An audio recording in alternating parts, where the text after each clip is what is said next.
Hi all, welcome to super notes. നമ്മുടെ PSC ഒരു latest update വന്നിട്ടുണ്ട്. അതായത് നമുക്ക് സിവിൽ എക്സൈസ് ഓഫീസറിൻ്റെ എക്സാമുമായിട്ട് ബന്ധപ്പെട്ടിട്ട് കൺഫർമേഷൻ കൊടുക്കാമെന്നു. ചിലർ കൺഫർമേഷൻ കൊടുത്തു, ചിലർ കൺഫർമേഷൻ കൊടുത്തില്ല. അപ്പോൾ ഈ കൺഫർമേഷൻ നൽകിയവരുടെ എണ്ണം PSC പബ്ലിഷ് ചെയ്തിട്ടുണ്ട്. ആ പബ്ലിഷ് ചെയ്തതിൽ അത് കുറവാണോ കൂടുതലാണോ എന്നുള്ളതാണ് നമ്മൾ ഈ സെഷനിൽ ഡിസ്കസ് ചെയ്യുന്നത്. നോക്കടാ, ഇവിടെ തിരുവനന്തപുരം ജില്ലയിൽ 53,028 പേര് അപേക്ഷിച്ചു. കൺഫർമേഷൻ കൊടുത്തത് വെറും 20,489 പേരാണ്. 20,489 പേരാണ് അപേക്ഷിച്ച ആൾക്കാർ. അതുപോലെ കൊല്ലത്ത് 30,601 പേർ അപേക്ഷിച്ചിട്ട് 11,141 പേരാണ് കൺഫർമേഷൻ കൊടുത്തത്. അതുപോലെ പത്തനംതിട്ടയിൽ 14,377 പേർ അപേക്ഷിച്ചു. 6,828 പേരാണ് കൺഫർമേഷൻ കൊടുത്തത്. ഏകദേശം പകുതിയോളമേ ഇപ്പോൾ വന്നിട്ടുള്ളൂ. ആലപ്പുഴയിൽ 20,610 പേര് കൊടുത്തിട്ട് പകുതിയിൽ താഴെ 7,844 പേരാണ് കൺഫർമേഷൻ കൊടുത്തത്. അതുപോലെ കോട്ടയത്ത് 15,821 7,500 പേര് കൊടുത്തു. ഇടുക്കിയിൽ 15,790 8,317 പേരാണ് കൺഫർമേഷൻ കൊടുത്തത്.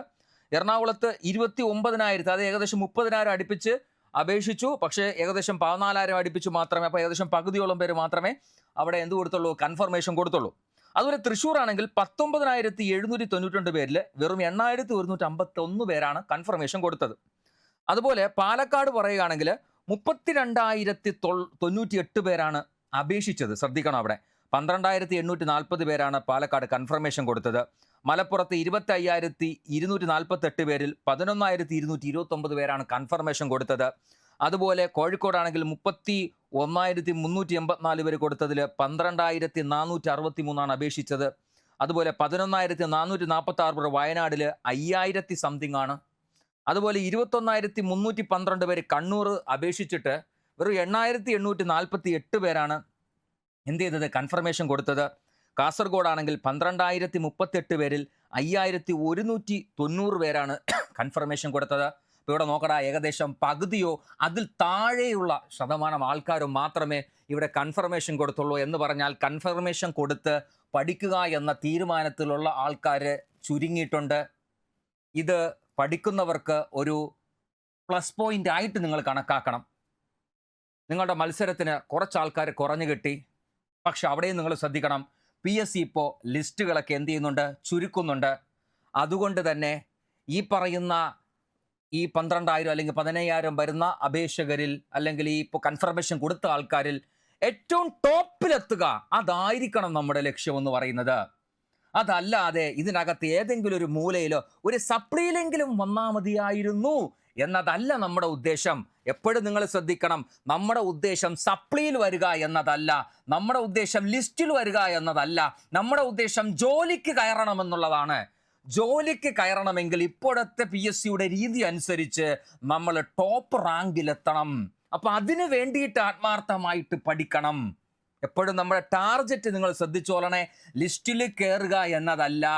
ലിസ്റ്റിൽ കയറുക എന്നതല്ല നമ്മുടെ ടാർഗറ്റ്, ജോലി നേടുക എന്നതാണ് ടാർഗറ്റ്. രണ്ടും തമ്മിൽ വ്യത്യാസമുണ്ട്. ലിസ്റ്റിൽ കയറുക എന്ന് പറഞ്ഞാൽ ഏതെങ്കിലും ഒരു മൂലയിൽ അങ്ങറ്റത്ത് സപ്ലിയിലോ എവിടെയെങ്കിലും വന്നാൽ മതി, അതാണ് ലിസ്റ്റിൽ കയറുക.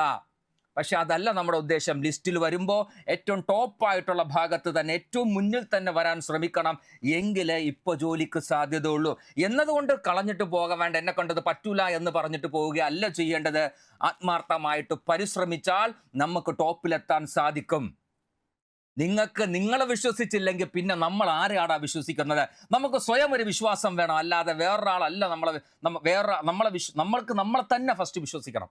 എനിക്ക് പറ്റും എന്ന് വിശ്വസിച്ച് ആത്മാർത്ഥമായിട്ട് പഠിക്കുക, നമുക്ക് ഉറപ്പായിട്ടും കിട്ടും. അപ്പം നിങ്ങൾക്കൊരു അനുകൂലം എന്ന് നമുക്ക് വേണമെങ്കിൽ തന്നെ പറയാം. ആൾക്കാർ പകുതിയോളം എന്ത് ചെയ്തിട്ടുണ്ട്, മത്സരത്തിൽ നിന്ന് പിൻവാങ്ങിയിട്ടുണ്ട്. ഇതൊരു ഇതായിട്ട് മുന്നിൽ കണ്ടുകൊണ്ട് നിങ്ങൾ 2 ചുവട് മുന്നോട്ട് വെക്കണം. ഉറപ്പായിട്ടും നമുക്ക് ടാർഗറ്റ് അടിക്കാൻ പറ്റും. ഓക്കെ, ഇനി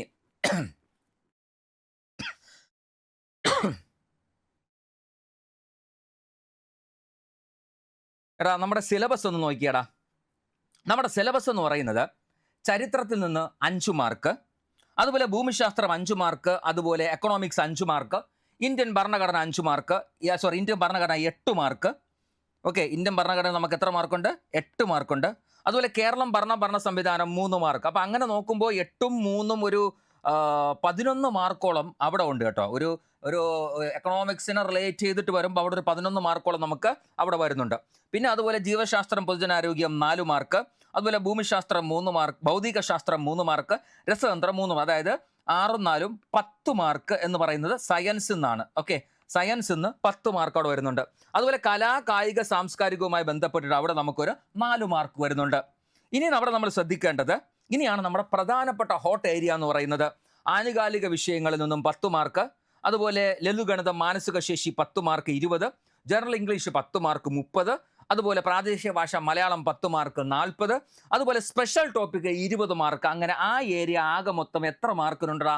60 മാർക്കിനുണ്ട്. 60 മാർക്കിനാകെ മൊത്തം ആ ഏരിയയുന്നുണ്ട്. അപ്പോൾ ആ ഏരിയയ്ക്ക് ഒരു പ്രാധാന്യം നമ്മൾ കൊടുക്കണം. പ്രത്യേകിച്ചും സ്പെഷ്യൽ ടോപ്പിക്കുകൾ അരച്ച് കലക്കി കുടിച്ച് അതുമായിട്ട് ബന്ധപ്പെട്ട സ്റ്റേറ്റ്മെൻറ്റ് ക്വസ്റ്റ്യൻസ് ഒരുപാട് പഠിച്ചെടുത്ത് ഒക്കെ നല്ല പ്രിപ്പയർ ആയിട്ട് പോയി കഴിഞ്ഞാൽ നമ്മൾ നേരത്തെ പറഞ്ഞതുപോലെ ടോപ്പ് റാങ്കിൽ എത്താൻ പറ്റും, ജോലിക്ക് കയറാനും പറ്റുമെന്ന് മനസ്സിലാക്കണം. സംഭവത്തിന് വശം തിരിച്ച് തന്നെ പഠിക്കണം. അപ്പോൾ ഇന്ത്യൻ ഭരണഘടനയ്ക്ക് പ്രാധാന്യം കൊടുക്കണം, അല്ലെങ്കിൽ നമ്മുടെ കോൺസ്റ്റിറ്റ്യൂഷൻ എന്ന് പറയുന്ന മേഖല പ്രാധാന്യം കൊടുക്കണം നിങ്ങൾ. കാരണം 11 മാർക്ക് കേരളം ഭരണ സംവിധാനവും ഇന്ത്യൻ ഭരണഘടനയുമായി പറയുന്ന ആ 2 മേഖലയും 11 മാർക്കുണ്ട്. 60 മാർക്ക് കിടക്കുന്ന എവിടെയാണ്ടാ? ആനുകാലിക വിഷയം, അതുപോലെ maths, mental ability, general English, Malayalam, special topic, ഇതിന് 60 മാർക്കുണ്ട്.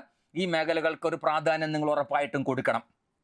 ഓക്കെ, അങ്ങനെ വ്യക്തമായ ഒരു സിലബസിനെ വ്യക്തമായിട്ട് വിശകലനം ചെയ്ത് നിങ്ങൾ സെറ്റായിട്ട് പഠിച്ചു കഴിഞ്ഞാൽ നമുക്ക് നല്ല സാധ്യത ഉണ്ട്. എടാ, നമ്മൾ സൂപ്പർ നോട്ട്സ് ഡ്യൂട്ടി, അതായത് നമ്മുടെ ഈ കോഡ് യൂണിഫോം ബാച്ച്, കോഡുമായിട്ട് ബന്ധപ്പെട്ട എല്ലാം, അതായത് നമ്മുടെ CPO, WCPO, അതുപോലെ civil excise officer, woman civil excise officer, അതുപോലെ BFO, ഫയർമാൻ, ഫയർ വുമൺ, ഇങ്ങനെയുള്ള നമ്മുടെ എല്ലാ പരീക്ഷ ഫയറുമായി അല്ലെങ്കിൽ നമ്മുടെ ഫോഴ്സുമായി ബന്ധപ്പെട്ട യൂണിഫോം ഫോഴ്സുമായി ബന്ധപ്പെട്ട എല്ലാത്തിനും കൂടെ ചേർത്തിട്ട് ഒരൊറ്റ ബാച്ചാണ് നമ്മൾ സൂപ്പർ നോട്ട്സ് കൊടുക്കുന്നത്. ആ ബാച്ചിൽ നിങ്ങൾക്ക് സ്പെഷ്യൽ ടോപ്പിക്കുകളും എല്ലാം സൂപ്പറായിട്ട് കിട്ടും. സ്പെഷ്യൽ ടോപ്പിക്കുകളെല്ലാം നമുക്ക് ഇതുമായിട്ട് ബന്ധപ്പെട്ട എക്സ്പേർട്ടുകളാണ് നമ്മുടെ സ്പെഷ്യൽ ടോപ്പിക്കുകളൊക്കെ എടുക്കുന്നത്. അപ്പോൾ നമുക്ക് ഈ ബാച്ചിൽ നിങ്ങൾക്ക് ജോയിൻ ചെയ്താൽ ബാച്ചിൽ നമുക്ക് സ്പെഷ്യൽ ടോപ്പിക്കുകളും കിട്ടും. അതുപോലെ നമുക്ക് കണ്ടന്റ് ബേസ് എന്ന് പറഞ്ഞാൽ നിങ്ങൾ മനസ്സിലാക്കണം, പലർക്കും ഒരു തെറ്റിദ്ധാരണ 10ാം ക്ലാസ് തത്തുല്യമായ സാധനങ്ങൾ പഠിച്ചു വെച്ചാൽ ഇവിടെ നമുക്ക് സ്കോർ ചെയ്യാൻ പറ്റുമെന്ന് തെറ്റിദ്ധരിച്ച് പഠിക്കുന്ന കുറച്ച് ആൾക്കാരുണ്ട്. ചില സ്ഥലങ്ങളിൽ കൂടുതൽ കുറച്ച് +1 +2 ലെവൽ സാധനം പഠിപ്പിക്കുമ്പോൾ ദഹിക്കാതെ അതൊക്കെ വരുമോ, ഇത്രയും ഡീപ്പായിട്ട് പഠിക്കണമെന്ന് ചിന്തിക്കുന്ന ആൾക്കാരൊക്കെ ഉണ്ട്, കുറേ ആൾക്കാരുണ്ട്. കാര്യം നമ്മുടെ പല ബാച്ചുകളിലും പല കുട്ടികളും അത് പറഞ്ഞിട്ടുമുണ്ട്. നമ്മളൊക്കെ മനസ്സിലാക്കേണ്ട ഒരു കാര്യം, പ്രീവിയസ് ക്വസ്റ്റ്യൻ പേപ്പർ എടുത്ത് വെച്ച് നിങ്ങൾ മുന്നിട്ട് നോക്കണം. ആ പ്രീവിയസ് ക്വസ്റ്റ്യൻ പേപ്പറിൽ വരുന്ന ക്വസ്റ്റ്യൻസ് എവിടെ നിന്നാണെന്ന് വ്യക്തമായിട്ട് മനസ്സിലാക്കണം. നമുക്ക് +1 +2 ടെക്സ്റ്റ് ബുക്കിനെ തന്നെയാണ് കൂടുതലും അവിടെ ചോദിക്കുന്നത്. അപ്പോൾ അതുകൊണ്ട് തന്നെ നമ്മളൊരു 10ാം ക്ലാസ് തത്തുല്യമായ പരീക്ഷ എഴുതുന്ന ലാഘവത്തോടുകൂടി അതേ സാധനം മാത്രം പഠിച്ചിട്ട് പോകാമെന്നൊരിക്കലും വിചാരിക്കരുത്. വ്യത്യസ്തമായ ഒരുപാട് സാധനം നമുക്ക് ഇതിനകത്ത് പഠിക്കാനുണ്ട്. അതെല്ലാം കൃത്യമായിട്ട് അനലൈസ് ചെയ്ത് തന്നെയാണ് നമ്മുടെ കോഴ്സുകൾ നമ്മൾ സെറ്റാക്കിയിട്ടുള്ളത്. പ്രീവിയസ് ക്വസ്റ്റ്യൻ പേപ്പറുകളും അതുപോലെ MCQകളും നമുക്ക് ഒരു ദിവസം നമ്മൾ സ്ഥിരമായിട്ട് നമ്മുടെ സൂപ്പർ നോട്ട്സിൻ്റെ ഏറ്റവും വലിയ പ്രത്യേകത അതാണ്. നമ്മൾ ഇന്നിപ്പോൾ ഉദാഹരണം, നമ്മൾ ബയോളജിയിൽ നമ്മളിന്ന് വിറ്റാമിൻ്റെ സെക്ഷൻ കൊടുത്തു. വിറ്റാമിൻ്റെ സെക്ഷൻ കൊടുത്തു കഴിഞ്ഞാൽ വിറ്റാമിനുമായി ബന്ധപ്പെട്ട ക്വസ്റ്റ്യൻസ്, പ്രീവിയസ് ക്വസ്റ്റ്യൻ ഉൾപ്പെടെയുള്ള ക്വസ്റ്റ്യൻസ് അതിനകത്ത് കൂടുതലും സ്റ്റേറ്റ്മെൻറ്റ് ക്വസ്റ്റ്യനാണ് നിങ്ങൾക്ക് എക്സാമിന് തരുന്നത്. ഡെയിലി ഇപ്പോൾ വിറ്റാമിൻ ഇന്ന് നമ്മൾ നോട്ട് തന്നാൽ അല്ലെങ്കിൽ ഇന്ന് നമ്മൾ ക്ലാസ് തന്നാൽ അതിൻ്റെ പരീക്ഷ ഇന്ന് തന്നെ ഉണ്ടാവും. അത് നിങ്ങളുടെ ആപ്ലിക്കേഷനകത്ത് നിങ്ങൾക്ക് നമ്മുടെ പോൾ സിസ്റ്റം അനുസരിച്ച് പോൾ പോലെ നിങ്ങൾക്ക് തന്നെ ചെയ്യാം. പിന്നെ ഒരാഴ്ചത്തെ ക്ലാസ്സുകളെല്ലാം നമ്മൾ ചേർത്തിട്ടൊരു വീക്ക്ലി എക്സാം ഉണ്ട്. ഇനി മന്ത്ലി ഒരു എക്സാം ഉണ്ട്. ഇങ്ങനെ എക്സാം. കാരണം ക്ലാസ് മാത്രം കണ്ടതുകൊണ്ടോ കണ്ടന്റ് കൃത്യമായിട്ട് പഠിച്ചത് കൊണ്ടോ മാത്രം ഒരിക്കലും നമ്മൾ ജോലിക്ക് കയറില്ല. എക്സാം എഴുതുമ്പോൾ റിപ്പീറ്റ് എക്സാം എഴുതുമ്പോൾ ഉള്ള ഒരു പ്രാക്ടീസ് ഉണ്ടല്ലോ, ആ പ്രാക്ടീസ് കൂടെ കിട്ടിയാലേ നമുക്ക് എന്ത് ചെയ്യാൻ പറ്റുള്ളൂ, പരീക്ഷ ഹാളിൽ ചെന്നിരിക്കുമ്പോൾ അത് അറ്റൻഡ് ചെയ്യാൻ പറ്റുള്ളൂ. പ്രത്യേകിച്ച് സ്റ്റേറ്റ്മെൻറ്റ് ക്വസ്റ്റ്യൻസ് പ്രാക്ടീസ് ചെയ്താലേ സെറ്റ് ആവുള്ളൂ. അപ്പോൾ നമ്മൾ ഇതിനകത്ത് സൂപ്പർ നോട്ട്സ് എന്ന് പറയുന്നത് തന്നെ നോട്ടിൻ്റെ ബലമാണ്. കണ്ടന്റ് കൃത്യമായിട്ട് നിങ്ങളിൽ അവതരിപ്പിക്കുക, നിങ്ങളിൽ എത്തിക്കുക, അതുമായിട്ട് ബന്ധപ്പെട്ട ക്വസ്റ്റ്യൻസ് നിങ്ങളെ കൊണ്ട് വർക്കൗട്ട് ചെയ്യിപ്പിക്കുക, പ്രത്യേകിച്ച് സ്റ്റേറ്റ്മെൻറ്റ് ക്വസ്റ്റ്യൻസ്. അങ്ങനെ വരുമ്പോൾ തീക്കൊരുത്തവൻ ഒരിക്കലും വെയിലത്ത് വാടൂല.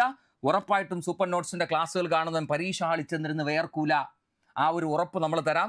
അപ്പോൾ താല്പര്യമുള്ള ആൾക്കാർ, ഇതുവരെയും ജോയിൻ ചെയ്യാത്ത ആൾക്കാരുണ്ട് എങ്കിൽ ജോയിൻ ചെയ്തേക്കുക. ഏകദേശം 3000 ചില്ലുവാന രൂപയാണ് നമ്മുടെ റേറ്റ് എന്ന് പറയുന്നത്. സ്പെഷ്യൽ ടോപ്പിക്കുകളൊക്കെ അതാത് സ്പെഷ്യൽ ടോപ്പിക്കിൻ്റെ എക്സ്പേർട്ടുള്ള അധ്യാപകരാണ് നിങ്ങൾക്ക് എന്ത് ചെയ്യുന്നത്, എടുക്കുന്നത്. ഇനി ഇതുമായിട്ട് ബന്ധപ്പെട്ട് എന്തെങ്കിലും സംശയങ്ങളുണ്ടെങ്കിൽ നമ്മുടെ ഡിസ്ക്രിപ്ഷനിൽ അതിൻ്റെ കോൺടാക്ട് നമ്പർ കൊടുത്തിട്ടുണ്ട്. ആ കോൺടാക്ട് നമ്പറിൽ വിളിക്കുക. അപ്പോൾ മറ്റൊരു സെക്ഷനിൽ വീണ്ടും കാണുന്നതുവരേക്കും ബൈ. Thank you.